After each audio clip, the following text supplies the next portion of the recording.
Así que nos vamos a meternos en la palabra del Señor. Estamos en medio de una serie sobre la fe y hemos titulado la serie La fe que trae el cielo a la tierra, ¿verdad? Hemos estado diciendo que si queremos ver la manifestación del poder de Dios en nuestra vida, esa fe que requerida para que podamos ver la manifestación de las promesas de Dios de lo sobrenatural en nuestra vida, tenemos que tener fe, pero no podemos tener fe en cualquier cosa. Tenemos que tener fe ¿en quién?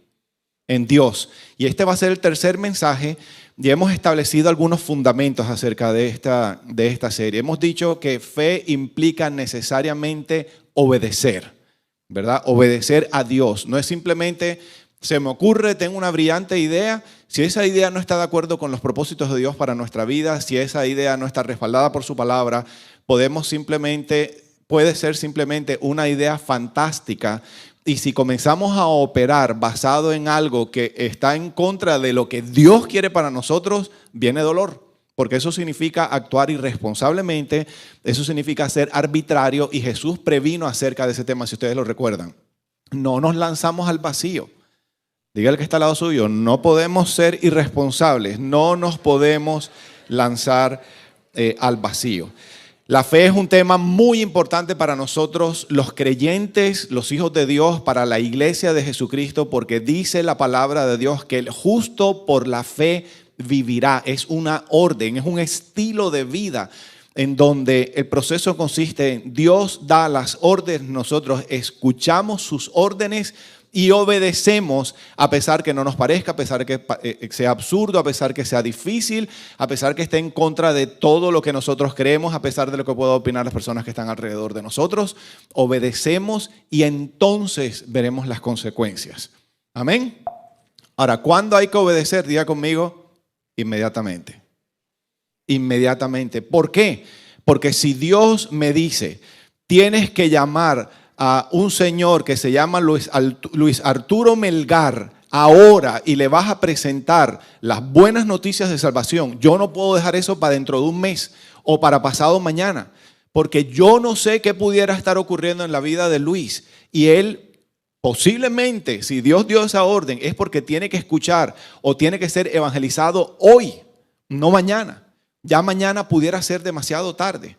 Entonces tenemos que aprender a obedecer diligentemente. Es que a mí me cuesta trabajo escuchar la voz de Dios. Yo no estoy seguro que si es el Señor. Yo le invito a que venga durante 2 fines de semana a las 9 de la mañana, entre 9 y 12, venga aquí a Canaán, 2 fines de semana, a una clase que se llama El Viaje Interior, para que usted pueda aprender cómo extraer las verdades de Dios que están en su palabra y podamos aplicarla a nuestra vida y poder discernir lo que Dios quiere que sepamos todo el tiempo en nuestra vida. Así que si usted tiene conflictos con eso, si no sabe, si no está seguro, si no cree que Dios habla, venga. ¿A qué hora el sábado? A las 9 de la madrugada. Muy bien. Hoy vamos a ver un mensaje. Hoy vamos a ver el tercer mensaje. Y el título de mensaje es espectacular porque dice fe. Estamos hablando de describiendo la fe. Fe que cambia tu historia. Estamos a las puertas. Simplemente, si decidimos, si Dios dice, da un paso y nosotros vemos pura oscuridad y nos atrevemos a dar ese paso pudiera significar que construyamos una nueva historia. No solamente para nosotros, para nuestra familia, para nuestra descendencia, pero y además pudiera existir la posibilidad, así como nos ha ocurrido a Liliana y a mí, que nuestro paso de fe significó que miles de vidas pudieran ser impactadas también. El problema es que como no sabemos lo que Dios va a hacer porque nadie lo sabe, entonces comenzamos a limitar a Dios. No, Dios no va a querer hacer nada conmigo después de todo lo que yo he hecho. ¿Cómo Dios pudiera utilizar a una persona como yo? Preste atención al mensaje de hoy. ¿Cómo se llama el mensaje de hoy? Fe que cambia tu historia.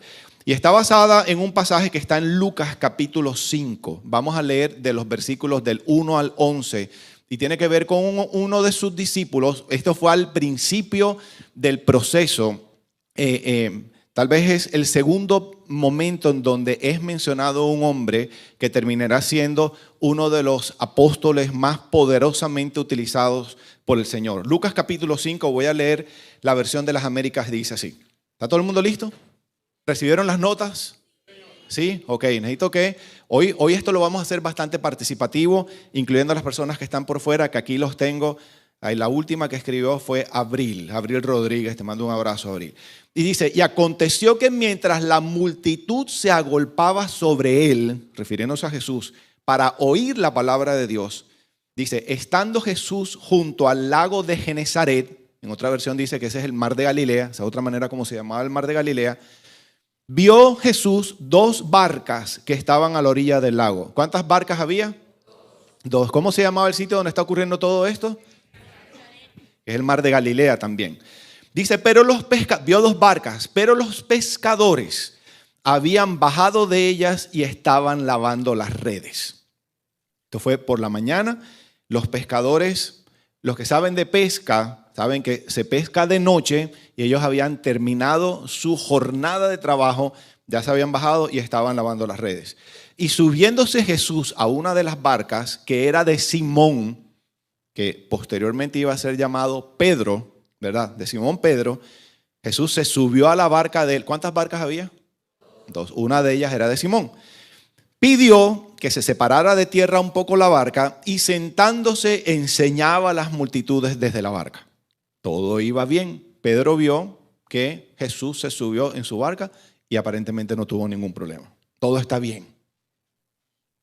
Cuando terminó de hablar, le dijo a Simón, y aquí comienza a complicarse la historia. Escuchen esto. Y le dice, Simón, sal a la parte más profunda y echad vuestras redes para pescar. Y respondiendo Simón dijo, Maestro, hemos estado trabajando toda la noche y no hemos pescado nada. Nosotros sabemos lo que estamos haciendo. Es ridículo lo que nos estás pidiendo. Porque más bien no te quedas predicando y nos dejas a nosotros hacer lo nuestro. Y todo esto que estoy diciendo no está expreso, no está declarado, no está escrito, pero estoy seguro por lo que ocurrió después, que esa turbulencia comenzó a moverse en el corazón de Pedro. Era absurda la orden, era ilógica la orden. ¿Están conmigo? Pero porque tú lo pides, echaré las redes. ¿Con qué actitud habrá Pedro obedecido? No lo sabemos. Posiblemente lo hizo feliz de la vida, posiblemente lo hizo obedeciendo sin estar de acuerdo, o posiblemente lo hizo a regañadientes, posiblemente lo hizo para evitarse que Jesús después lo regañara y lo expusiera públicamente. No lo sabemos, pero finalmente terminó obedeciendo y eso es un punto a favor de Pedro. Y cuando lo hicieron, Jesús dijo, lanza las redes.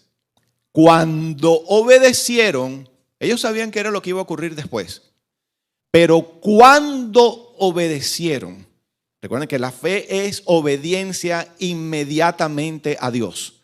Cuando obedecieron, encerraron una gran cantidad de peces, de modo que sus redes se rompían. Dice otra versión que el barco comenzó a hundirse de la cantidad de peces. Y entonces hicieron señas a los compañeros que estaban en la otra barca para que vinieran a ayudarlos. Y vinieron los compañeros y llenaron ambas barcas de tal manera que se hundían. Y al ver esto, Simón Pedro cayó a los pies de Jesús diciendo, apártate de mí, Señor, pues soy hombre pecador. Porque el asombro se había apoderado de él y de todos sus compañeros por la redada de peces que habían hecho. Y lo mismo le sucedió también a Jacobo y a Juan, los hijos de Zebedeo, quien eran socios de Simón. Y Jesús le dijo a Simón, no temas, desde ahora serás pescador de hombres. Y después de traer las barcas a la tierra, dejándole todo, le siguieron. Amén. Y la vida de Pedro cambió. ¿Y por qué cambió? Porque decidió obedecer por fe.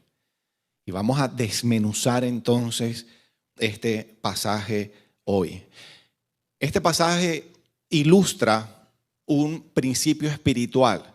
Diga conmigo, si soy fiel en lo poco, sobre lo mucho seré puesto. Estas son palabras de Jesús también. Yo quiero tener acceso a mucha responsabilidad, quiero tener acceso a muchos recursos financieros, quiero tener acceso a mucha autoridad, quiero tener acceso a lo grande, ¿verdad? El camino para lograrlo espiritualmente, el principio dice, sé fiel en lo poquito, hazlo bien, esfuérzate, sé obediente, sé sé diligente, sé íntegro, sé excelente, y Dios se encarga de ponerte sobre mucho después, porque el que es infiel en lo poco no va a ser fiel en lo mucho. ¿Están conmigo? Entonces, eso es lo que ilustra este pasaje. Pedro fue fiel en una instrucción y miren lo que se terminó convirtiendo después. Ese es el camino. Y hay muchos que tenemos muchos sueños, muchos anhelos de muchas cosas que queremos que Dios haga con nosotros. Queremos ver muchos milagros ocurrir. Posiblemente Dios está esperando simplemente a que obedezcamos esa instrucción que nos ha hecho y que de pronto nos la estamos tirando de los locos en buen barranquillero dicho. Estamos evadiendo y postergando. Así que el mensaje se llama Fe que cambia tu historia, porque si nos atrevemos a dar ese paso, algo trascendental pudiera terminar ocurriendo. En mi caso fue haberme sentado a escuchar a Liliana todo lo que tenía que decirme. Eso fue inmenso para mí en aquel momento, estando en Dunkland. Escucharla y escucharla y escucharla y seguir escuchando, y yo me quería privar, yo me quería desmayar, se me subía la presión, tenía visiones, quería salir corriendo, devolverme para Colombia a pie, lo que fuera. Todo lo que ustedes se puedan imaginar pasó por mi mente. Pero fui fiel, yo no sabía que eso era lo poco, pero fui fiel en lo poco y aguanté. Me amarré a la silla y no pataleé, no lloré, no me desquité. Todo dentro de mí me provocaba hacerlo. Yo le suplicaba al Señor, amárrame la boca, Espíritu Santo, para no cometer otra brutalidad más. Y eso era lo poco. Y Dios nos ha puesto sobre lo mucho. El Señor nos dijo que nuestra vida iba a estar rodeada de milagros y ustedes son esos milagros. Denle fuerte ese aplauso al Señor.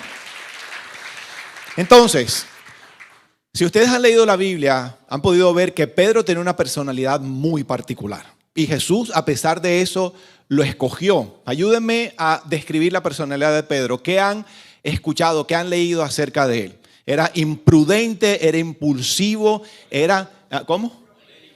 Colérico, sanguíneo, súper extrovertido. Es de este tipo de personas que actúa y después piensan lo que hizo, le voló o intentó volarle la oreja al centurión, al soldado, y resulta que después que piensa, súper impulsivo, metido, se entiende metido, ¿verdad?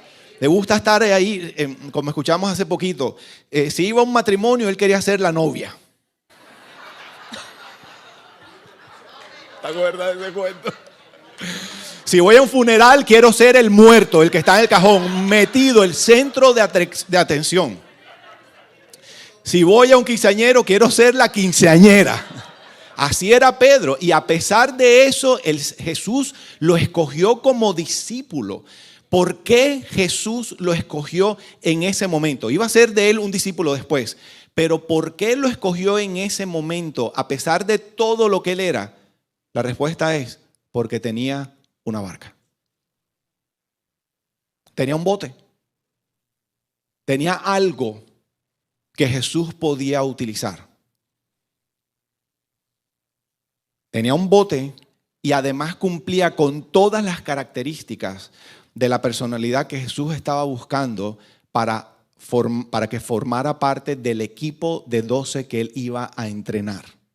Porque la Biblia dice que Jesús está buscando cierto tipo de individuos y no lo tienen en sus notas, pero está en la Biblia, y esto no lo mandé hoy.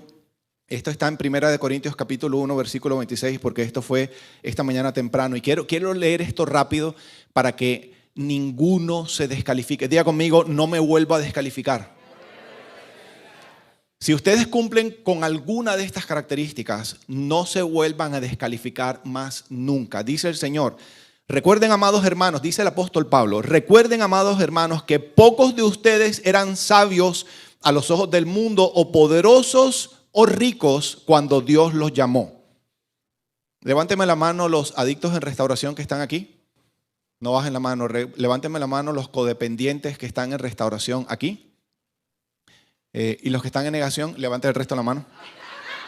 Ok. Porque somos todos.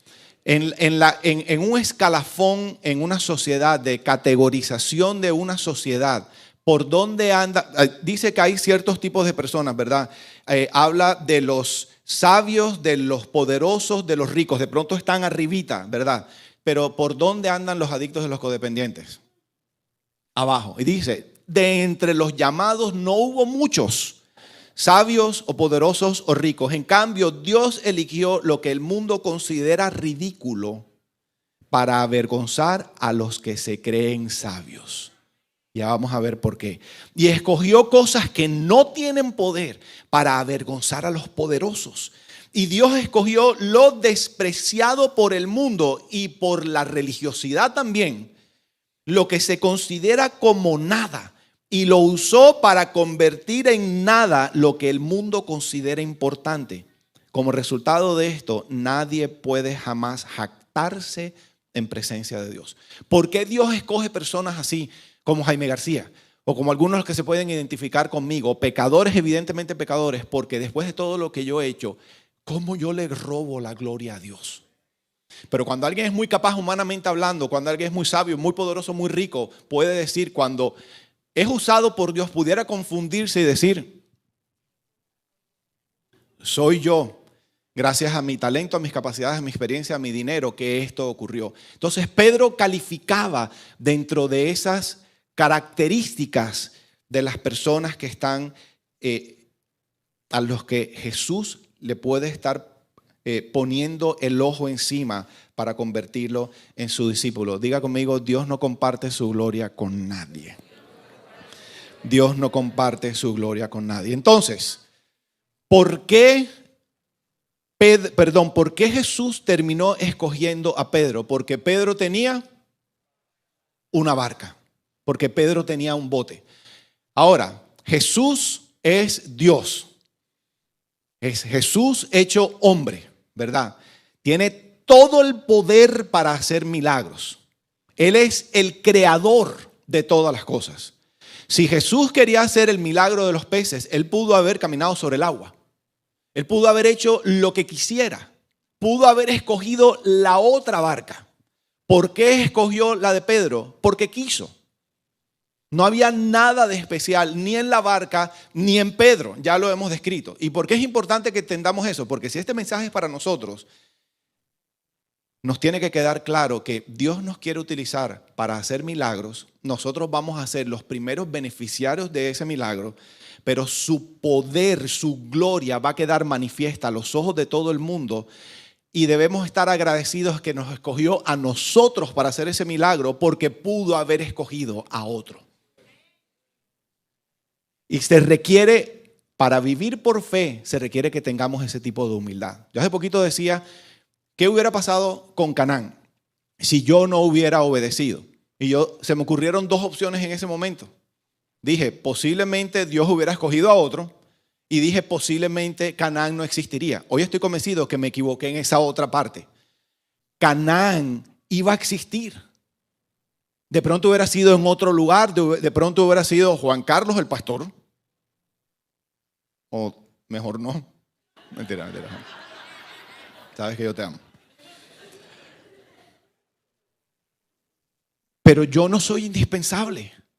Yo le doy gracias a Dios porque me miró en medio de mi miseria y decidió escogerme a mí. Y punto. Pero pudo haber escogido a cualquiera porque nadie es indispensable. Nadie es indispensable. Y nosotros tendemos a creer muchas veces que Dios, y eso es puro orgullo, de que Dios nos necesita en muchas áreas de nuestra vida. Por ejemplo, financieramente hablando, y quiero hacer un paréntesis rapidito. El propósito de esta serie de fe es para que cada uno, en medio de esos retos que siente, a los que Dios los está llamando, tome la decisión de obedecer, ¿verdad? Y Dios ha estado hablando en algunas áreas específicas con cada uno de ustedes. Y Dios los está llamando a caminar por fe en su vida matrimonial, con su salud, con su vida financiera. Yo no lo sé. Es un llamado, algo que el Señor quiere que ustedes hagan, y ese es un propósito de la serie. Pero como familia, como comunidad, como iglesia, yo quiero que no perdamos de vista porque estamos enfrentados a un reto muy grande que va a requerir mucha fe de parte de nosotros como comunidad, y se refiere al proyecto de nuestra nueva sede. Entonces, siempre quiero pedirles que mantengan las dos cosas presentes cuando estamos hablando de estos retos en los que el Señor nos tiene. ¿Cuántos creen que vamos a ver esa sede construida? Entonces, ¿qué tenemos que hacer? Diga conmigo, caminar por fe. ¿Y cuántos creen que Dios va a cumplir todo eso que ha estado poniendo en sus corazones, en sus propias vidas? Una parte de Carmencita. Ok. Amén. ¿Qué hay que hacer? Diga conmigo, caminar por fe. Dios nos escogió porque quiso a cada uno de nosotros. No somos indispensables en ninguna área de nuestra vida. En ninguna área de nuestra vida. Y creemos, muchas veces, creemos que sí somos indispensables. Hablando, por ejemplo, en una iglesia, en un grupo como el de nosotros, incluyendo a todos los que están en su casa, hay algunas personas que creen que sus finanzas son indispensables para el sostenimiento, por ejemplo, de Canaán. Y quiero que sepan que si están pensando de esa manera, están equivocados. ¿Y por qué estoy diciendo eso? Porque como líderes de Canaán, es muy fácil también perder de vista esta realidad y llegar a creer que hay algunas personas que son indispensables para el sostenimiento de este lugar. Y eso es mentira. Porque hemos visto muchas veces, desde el principio, ver personas que hay en la multiplicidad de familias o de individuos que vienen a Canaán. Hay personas que son muy generosas, hay personas que son medianamente generosas y hay personas que caminan con el codo, dice el pastor Tone. Escúchame, y hubo un momento, ahora mismo no le presto atención a eso, préstame atención, por favor, aquí. Hubo un momento en donde yo manejaba todas las finanzas de Canaán. ¿Por qué? Porque no había llegado Juan Carlos, porque no estaba Damián, porque no estaba Keiri, porque no estaba absolutamente nadie. Y ver que había personas que además no solamente eran generosas, sino que tenían capacidad financiera. Y las ofrendas en Canaán pesaban muchísimo. Y cada vez que yo veía a esas personas entrar, yo decía, ay Señor, gloria a Dios, gracias Señor, porque vinieron. Y de pronto me enteraba que se iban o que se fueron. Y se me movía el piso. Ya voy a hablar de eso, gracias, pero todavía no. Y se me movía el piso. Pero poder ver cómo esa persona salía por una puerta y entraba otra que tenía más capacidad y era más generosa todavía. ¿Cuántas veces hemos visto eso, mi amor? Nadie es indispensable. Nadie es indispensable. Dios, Jesús, escoge las barcas. Él las escoge. Y ahora estaba hablando ahorita de algo que es peor todavía. Y es la combinación de cuando unas personas se creen indispensables y los líderes las reconocen como indispensables, entonces se vuelven intocables. Y nadie me los toca y nadie los confronta y les tenemos un espacio en la primera fila, así como ellos así.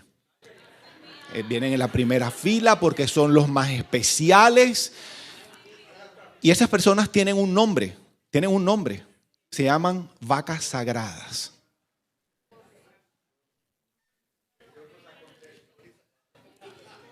Diga conmigo, gracias Señor, porque aquí en Canaán no hay vacas sagradas. Porque nadie es indispensable. Todos tenemos el mismo valor delante de los ojos del Señor. Todos. No hay establo, dice Jorge. Bueno, eso lo dijo él simplemente. Entonces simplemente la invitación es, ok, Jesús pudo haber escogido la otra barca, escogió la de Pedro. Entonces es un honor que el Señor me haya escogido para lo que sea que Él quiera hacer. Es un honor. Entonces, si entiendo que es un honor, que Él me está haciendo un llamado, que no escogió al de al lado, sino que me escogió a mí, entonces obedezco por fe, con gratitud y con esa sensación de honor en mi corazón, de honra de parte del Señor. Amén. Bueno, no los veo muy convencidos. Aprendí algo de mi hermano Jorge Iván Arango. Y es que cuando se presentan las oportunidades, por ejemplo, continuando con el ejemplo, el Señor me pone en el corazón, tienes que presentarle el evangelio a Luis Melgar. Entonces, si yo entiendo que Él pone eso en mí porque tiene un propósito con Él y que si yo no obedezco, Dios puede llamar a alguien más porque lo va a hacer, mi actitud correcta debería ser, pues yo me arrebato la bendición. Yo agarro la bendición para mí y aprovecho eso. Andando por las calles de Miami, me acuerdo con mi hermano Jorge Iván Arango, cuando él vivía aquí, él veía un homeless, un indigente en la calle y él decía, tengo que parar a darle un abrazo y tengo que parar para darle, no solamente darle plata para comida, para invitarlo a almorzar. Y me acuerdo que entrábamos a Pollo Tropical y las personas viendo y las personas juzgando, y no solamente la apariencia, y muchas veces el olor. Y es súper incómodo. Y ver a Jorge con esa actitud de, la bendición es mía. Yo agarro esa bendición para mí. Yo no me sentía muy feliz en ese momento, porque él tiene un llamado muy particular. Pero me estoy haciendo entender.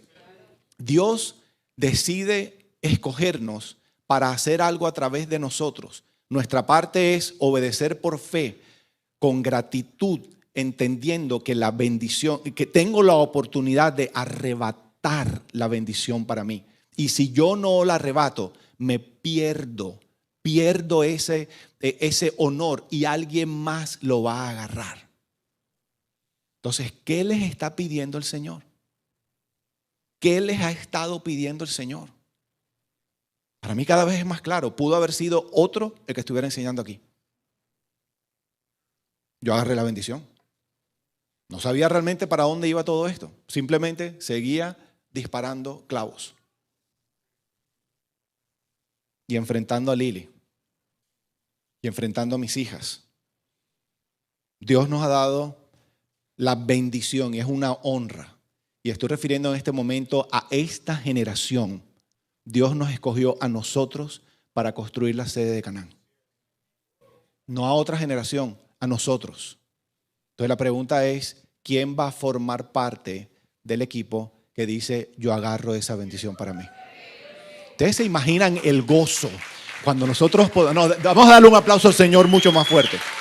El gozo cuando veamos eso construido y decir, yo formé parte de esto. El gozo, como yo puedo sentir el gozo, toda la gloria es para Dios, pero el gozo yo lo agarro para mí. Yo veo los milagros y yo me los disfruto.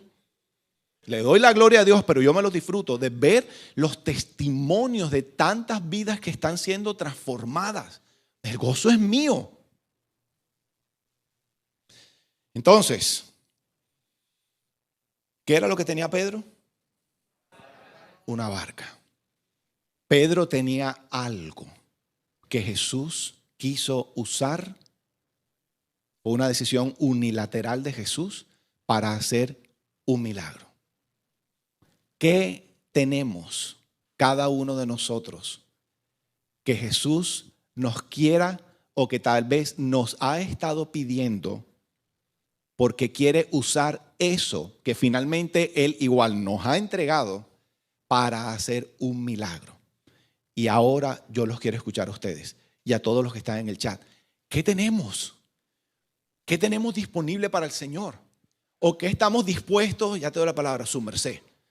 ¿Qué se llama su merced? ¿Qué hacemos? ¿Qué tenemos disponible para que Jesús use para manifestar su gloria? ¿Qué me decías ahorita? Nuestra casa, por ejemplo.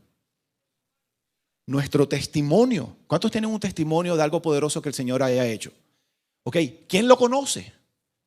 Es que lo que pasa es que el testimonio es vergonzoso. Sí, Dios ha hecho muchos milagros, pero tener que decir que yo era un adicto, tener que decir que yo era un alcohólico, tener que decir que yo era mujeriego, tener que decir que yo era deprimido, tener que decir que yo era pastor y entonces hice eso, es vergonzoso. Pero ¿será que Dios nos quiere utilizar así como se levanta este hombre con su pecho en alto después de todo lo que su hijo dijo hoy aquí acerca de él?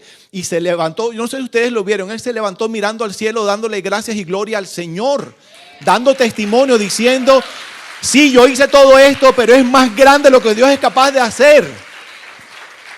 Él utilizó hoy su persona, permitió que Dios utilizara su vida, su experiencia, aún su dolor, y lo expuso para darle gloria a Dios. Así de importante es nuestro testimonio. ¿O no los podemos callar? Entonces, ¿qué más quiere? Tú estabas levantando la mano, Tony. ¿Qué más quiere el Señor utilizar? ¿Qué pudiera utilizar? Tu familia, nuestras finanzas, mi familia, mis finanzas, nuestros dones, nuestra inteligencia, nuestra capacidad para crear cosas, nuestros talentos. Dios quiere utilizar nuestras profesiones, ¿verdad? Nuestro trabajo. Estamos dispuestos a entregarle algo al Señor para que Dios use ese algo para obrar un milagro. Fíjense, Pedro no tuvo ningún problema ahí. El problema viene después. Estamos en la parte chévere del mensaje todavía. ¿Alguien más levantó la mano? ¿No? ¿Están listos para lo que viene ahora? En el chat, Ana María Vagón dice, mi llamado es dar amor a cada paciente que viene. Ella es podiatra, Ana María, en Cali. Dice, mi llamado es dar amor a cada paciente que viene necesitado de que le vea sus pies, aunque nadie quiere tocarlo. Qué tremendo. Porque normalmente las personas que vienen con problemas en los pies se sienten avergonzadas muy seguramente porque la apariencia es lo que sea y nadie. De la misma manera como Jesús tocó al leproso antes de limpiarlo. Entonces tú estás haciendo, Ana María, una manifestación del amor y la misericordia de Dios sobre la vida de cada uno de tus pacientes. Gloria a Dios. Mi tiempo, dice Alna, mi tiempo, mi testimonio, el amor que papá me ha dado, nuestro esfuerzo, dice Angie, nuestra obediencia, dice Judith, mi mamá dice nuestro testimonio de restauración, porque mi mamá está en el chat. Entonces, nuestras armas, dice José Salguero. ¿Qué tenemos? Porque es que si ni siquiera nos hemos puesto a pensar en eso, entonces, ¿cómo vamos a actuar por fe? ¿Qué nos ha estado pidiendo el Señor que quiera utilizar para manifestar su gloria, para impactar su reino? Hay personas que Dios ha prosperado significativamente. Y fíjese, y ustedes le han estado pidiendo, yo quiero ser una columna financiera del reino de Dios. Yo quiero bendecir a muchas personas, pero tienen temor. Tienen temor. Y entonces, por ejemplo, todavía no se han atrevido a diezmar ni siquiera. Porque ese es el primer paso. Dar el 10%. Si queremos ver lo sobrenatural de Dios en mi vida financiera, lo primero que tenemos que hacer, el primer paso es reconocer. El primer 10% de todo lo que tengo no me pertenece a mí, le pertenece al Señor. Cada vez que recibo algo, cada vez que tengo un ingreso, aparto ese primer 10% y se lo entrego al Señor para que haya alimento en su casa. Yo quiero tener muchos más recursos para poder ayudar a muchas personas. Ese es el primer paso. Tengo que atreverme a ser fiel en lo poco y sobre lo mucho seré puesto. Y el bote o la barca de algunas personas se llama la capacidad de hacer riquezas que el Señor les ha entregado. Algunos tienen el don de la comunicación. Y Dios quiere utilizarlo. Ayer me impactó ver a algunos de los muchachos aquí, hablando y expresándose, y no es fácil. Entonces, ¿cómo se llama su barca? ¿Qué es eso que el Señor les está pidiendo? Amén. ¿Ok? ¿Están listos para lo que viene ahora? ¿Cómo así que no, Carito? Hay una condición que está registrada en la Biblia que Jesús tiende a buscar, que le llama la atención y que busca antes de obrar milagros. Y normalmente esa condición se llama nuestro punto más bajo. Nuestro punto más bajo. Aquí hay dos características, yo no sabía esto, pero el mar de Galilea es uno de los puntos más bajos en altitud que tiene nuestro planeta. Está situado a 680 pies por debajo del nivel del mar. Y ahí Jesús obró muchos milagros, un punto muy bajo. Pero además, piensen cómo se estaba sintiendo Pedro y todos sus compañeros. Ustedes vieron que quedó registrado ahí. Estuvieron pescando toda la noche y no habían podido pescar nada. Ayúdenme a describir cómo se sentía Pedro. Los oigo. Frustrado, enojado, exhausto, posiblemente bravo, desanimado. posiblemente deprimido, preocupado por la provisión, ¿verdad? Incapaz. Hay algunos que de pronto dicen, yo no sirvo para esto. Y así, sin esperanza. Ahí hay algunos que tal vez hoy se encuentran en ese punto más bajo. Y el Señor le dice a Pedro, tira de nuevo las redes. Pero es que es absurdo porque se pescas en la noche. Escúchame, iglesia. Tira de nuevo las redes. Una vez más. No es lógico. Obedece al Señor. Es que mis hijos no me quieren. Pide perdón una vez más. Es que se me acabaron las fuerzas. Una vez más. Es que no va a servir para nada.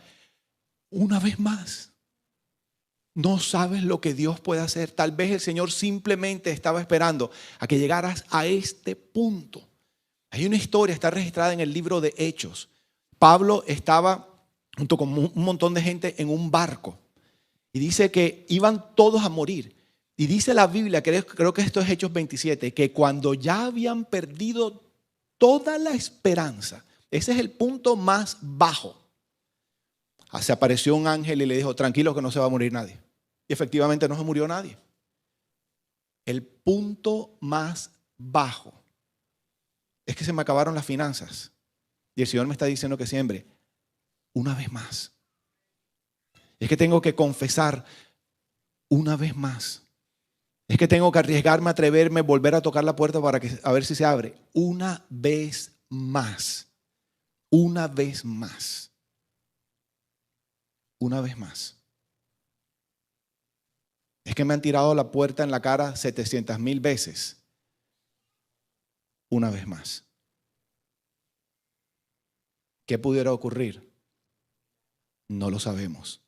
Pudiera ser que si se atreven a obedecer por fe, esa obediencia pudiera terminar cambiando su historia para siempre. ¿Te han negado la visa? No sé cuántas veces te ha gastado una fortuna. Posiblemente el Señor te está diciendo, una vez más, pide la cita. Una vez más. Es que ya me conocen en la embajada. Señor Martínez, siga. Está negada la visa de anticipadamente le decimos. Una vez más. Una vez más. Entonces, ¿qué le había pedido el Señor a Pedro hasta este momento? Bueno, no, ni siquiera la barca, porque ahí no dice que le pidió la barca. Dice que Jesús se subió a la barca y punto. El Pedro parece que no tuvo ningún problema. Pero después le dijo, echa las redes. Y ahí sí Pedro tuvo un problema. Porque es cuando el Señor comienza a meterse en esas áreas de nuestra vida que nosotros creemos, que sabemos cómo estamos haciendo las cosas, ahí es donde hay conflicto. Entonces, esa es otra característica. Pudiera ser que lo que Dios nos está pidiendo tiene que ser precisamente en algún área en la que las cosas no nos están saliendo bien, pero que creemos que tenemos mucho dominio y mucho conocimiento del tema, y el Señor nos puede pedir que hagamos algo totalmente absurdo. ¿Qué vamos a hacer? Estamos frente a una encrucijada. ¿Obedecemos o ignoramos? Si obedecemos, pudiéramos ver la gloria de Dios manifestarse. Amén. Entonces, cuando Pedro obedece, ¿qué termina ocurriendo? Dice la Biblia que vinieron entonces el montón de milagros, ¿verdad? El montón de peces. Lo que comenzaron ellos a recoger era demasiado y no tuvieron suficiente capacidad para resistir el milagro, ¿verdad? Para abrazar o aprovechar el milagro. Y el milagro que Dios hizo en la vida de Pedro terminó alcanzando a las personas más cerquitas. Y esto es algo que tenemos que seguir teniendo en cuenta. Que muchas veces, por ejemplo, yo me acuerdo, ahora que te veo, Rey, cuando tú llegaste aquí a Canaán. Reinaldo así todo serio, ¿verdad? Sin ningún tipo de experiencia. No conocía al Señor, ¿verdad? No tenía experiencia hablando en público. Bueno, no era serio, eso fue totalmente sarcástico de mi parte, ¿verdad? Era un vacilador de miedo. Pero no tenía ningún tipo de experiencia. Y nosotros poder ser testigos hoy, o somos testigos hoy, de la transformación de este hombre. La manera como Dios yo me acuerdo la primera vez que tuvo un grupo de apoyo, se enfrentó a un gigante. No has vuelto a tener un caso como ese. O sea, fácilmente hubiera tirado la toalla. Y ver a este hombre hoy enseñando. Él y su esposa son los coordinadores del Ministerio de Sanidad Interior en este lugar. La manera tan linda como Dios lo usa, la autoridad que Dios le ha dado. Yo no sé hasta dónde va a llegar el ministerio que el Señor le entregó a Reinaldo, pero él tuvo que atreverse a dar un paso y después otro paso. Ya ha tomado tiempo. Fue fiel en lo poco y el Señor sobre lo mucho lo está comenzando a poner en este momento. Y su decisión no solamente lo bendice a él y bendice su casa, sino cuántas personas has sido tu testigo de transformación de vidas porque te atreviste a decirle sí al Señor.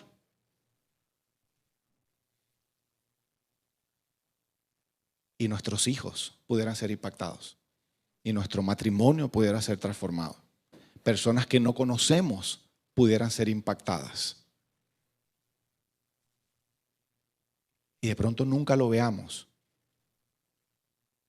Y de pronto nos sigamos lamentando de por qué Dios no me quiere usar. ¿Por qué es tan poderoso el testimonio de otras personas y no el mío? ¿Qué está simplemente el Señor esperando? Que me atreva a dar un pasito de fe. Un pasito de fe. ¿Cuál es el milagro más grande de esta historia? No fueron los peces. Y cualquiera pudiera pensar que fueron los peces. El milagro fue que, el más grande de todos, porque hubo varios milagros, fue que Jesús hizo lo que hizo, refiriéndome a toda la abundancia de los peces que recogieron. Pero el milagro más grande vino después y fue lo que ocurrió en el corazón de Pedro. Y quiero detenerme aquí. Porque evidentemente, si Pedro hubiera obedecido muerto de la risa, con total confianza, nunca hubiera tenido la actitud o la reacción que tuvo cuando vino el milagro. Aquí dice que Pedro, voy a leerlo de nuevo, dice que Pedro, versículo 8, cayó a los pies de Jesús diciendo, apártate de mí, Señor, pues soy un hombre pecador. Algo estaba ocurriendo. Posiblemente el Señor le dijo lo que le dijo y Pedro obedeció a regañadientes. O Pedro dijo, listo, voy a ayudar a Jesús. Pero pasó de esa actitud de presto mi barca a la actitud de ¿cómo es posible, a pesar de que de todo esto que yo soy, Dios haya decidido, Jesús haya decidido usarme a mí? Y su corazón fue transformado. Su corazón explotó en gratitud y pudo ver que lo que estaba viviendo, que sus ojos estaban viendo, era simplemente la misericordia de Dios manifestándose sobre su vida. Y que era un honor que el Señor lo haya escogido a él. Y eso fue necesario para que entonces terminara ocurriendo lo que venía después. Y que fue que el Señor le dijo, si tú crees que esto es poderoso lo que estás viendo, no estás ni tibio. Esto apenas está comenzando. Esta fue la pruebita porque voy a hacer de ti un pescador de hombres. Y si ustedes quieren leer en lo que se terminó convirtiendo el apóstol Pedro, lean al final de sus Biblias las cartas que escribió. Evidentemente era otra persona. Y quiero decir esto rapidito porque lo que estaba, y espero que me presten atención a esto que voy a decir, tal vez esto es lo más poderoso de este mensaje. En Pedro, en su corazón, había una división en ese momento. Él sabía que tenía que obedecer, pero una parte de su corazón no creía. Y su corazón tenía que estar completamente en unidad. Porque cuando eso ocurre, que eso se llama una crisis de fe, que creemos pero no. ¿A quién le ocurre eso? Es que sí, yo sé que sí, pero es que no me atrevo porque, ajá.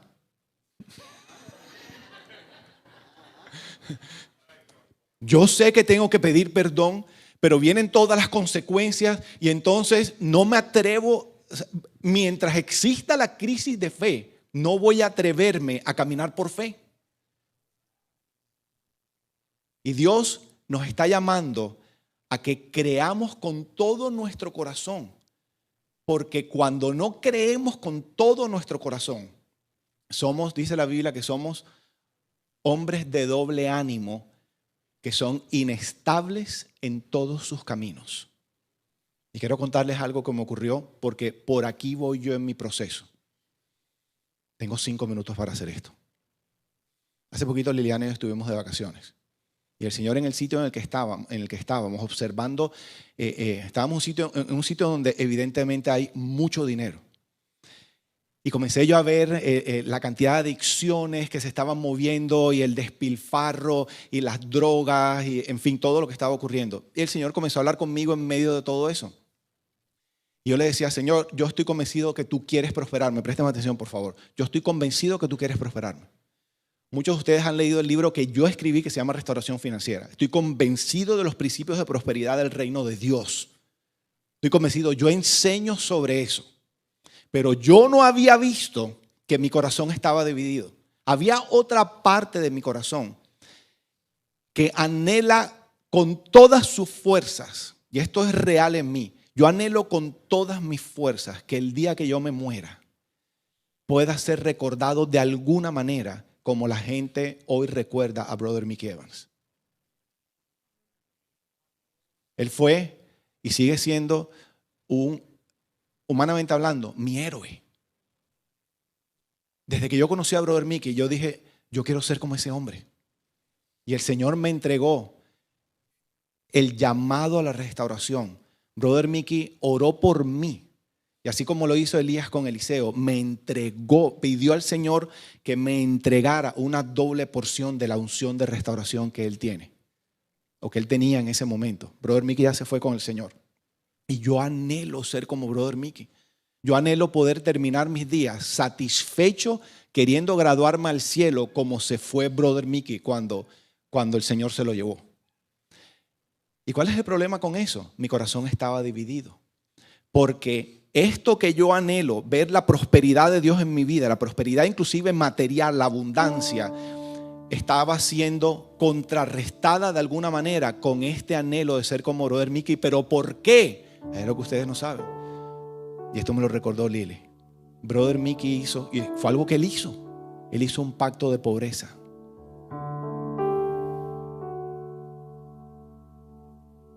Mientras estaba vivo. Brother Mickey no tuvo nada a su nombre. Ni su casa, ni sus carros, nada. Todo lo que construyó, lo construyó para el Señor. Dunklin no era de él. Nada era de él. Ni su casa, ni absolutamente nada. Era casi imposible poder darle una ofrenda para él. Yo le entregaba una ofrenda y me decía, acompáñame a la oficina.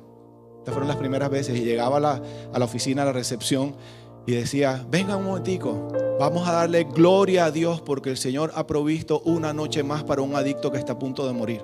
Y yo decía, pero esa ofrenda es para ti. Así era Brother Mickey. Entonces, pueden ver la crisis que yo tenía. Yo quería ser como él, pero en mi mente eso significaba no tenerlo nada, no tener nada. Entonces, ¿cómo se iba a dar? Y en ese sitio el Señor habló a mi corazón y me dijo, yo te he llamado a la restauración, pero yo no te he pedido que hagas un pacto de pobreza. Yo trajo una libertad espectacular. Y de alguna manera yo creía en alguna parte de mi mente que ustedes me iban a recordar de pronto como Brother Mickey si yo terminaba muriendo sin nada. Y yo no lo había visto. Y el Señor trajo claridad a mi corazón. Y hoy todo mi corazón cree lo que Dios quiere que yo crea con respecto a esta área. Y creo que esto va a desatar algo muy poderoso, no solamente en mi vida, porque ya no hay crisis de fe, sino para esta comunidad también. Y si usted lo cree, por fe, ¿por qué no le doy un aplauso al Señor?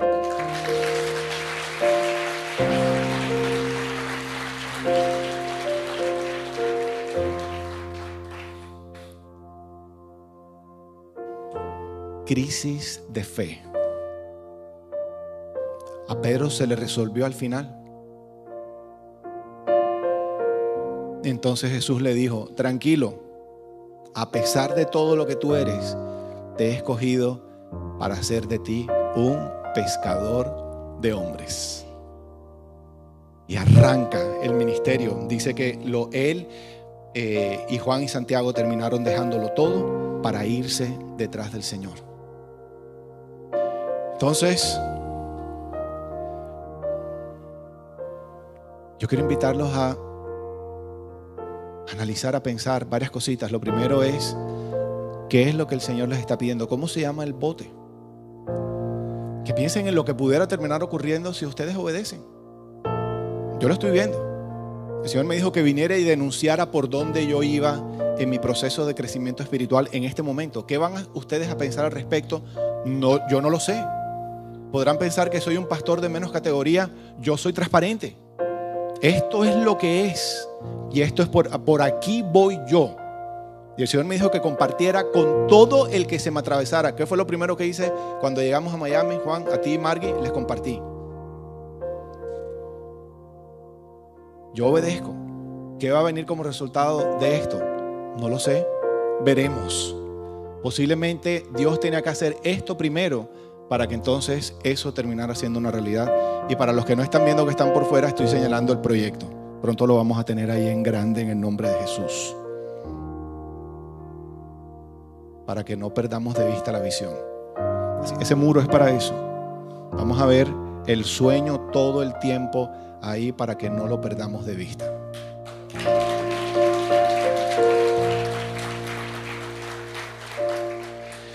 Mi Señor, yo quiero darte las gracias por este día. Gracias. Gracias por todo lo que estás haciendo. Gracias por tu verdad. Gracias por la vulnerabilidad en los corazones de tus hijos, Señor, de tu iglesia. Gracias porque yo puedo ver en sus ojos, Señor, la sed. Puedo ver la manera como ellos te están permitiendo que tú trabajes en sus corazones. Gracias porque yo sé que hoy trajiste verdad y convicción a muchos corazones acerca de aquellas áreas en donde los has estado llamando. Y por dudas, por temor, por desconfianza, por incredulidad, yo no lo sé, no se han atrevido a obedecerte. No están ni siquiera seguros si eres tú quien les está hablando. Pero yo sé que muchas de estas dudas hoy cayeron. Y hoy ya muchos han visto, han podido poner nombre, han creído. Así que yo oro por valentía para tu iglesia, Señor. Valentía para que salgan de aquí dispuestos, determinados a comenzar a dar pasos por fe, a abrir su boca a lo que sea que tú los hayas llamado, a ir a esos sitios a donde tú les estás pidiendo que vayan, a compartir, a actuar, lo que sea que tú les estés pidiendo. Y Señor, gracias porque no necesitamos una fe extraordinariamente grande.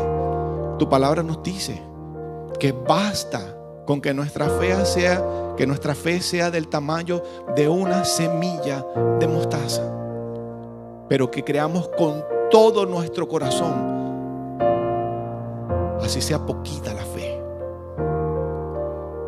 Y yo te doy las gracias por lo que tú vas a hacer, Señor. Te doy las gracias por esta generación, porque hoy no se los compartí, pero tú me has mostrado que si somos la generación que tú escogiste para construir la sede de Canaán, eso quiere decir que somos una generación que has escogido para prosperarnos sobrenaturalmente en todas las áreas de nuestra vida, incluyendo nuestra vida financiera también. Gracias por esto, Señor. Gracias por el ejército que tú vas a levantar. Gracias por el nuevo liderazgo, la nueva generación de líderes, la nueva generación del ejército de la compasión, que hoy están sentados aquí todavía en el punto más bajo de sus vidas, pero que tú les estás pidiendo que se atrevan a obedecerte en lo pequeño. Y ellos ni se imaginan todavía los muchos milagros, las muchas maneras poderosas como tú quieres utilizar sus vidas. Y yo los bendigo, yo bendigo tu iglesia, mi Señor. Declaro que será una semana de bendición espiritual, material, emocional, física, mental, relacional, en el nombre poderoso de Jesús. Amén y amén. Que Dios los bendiga.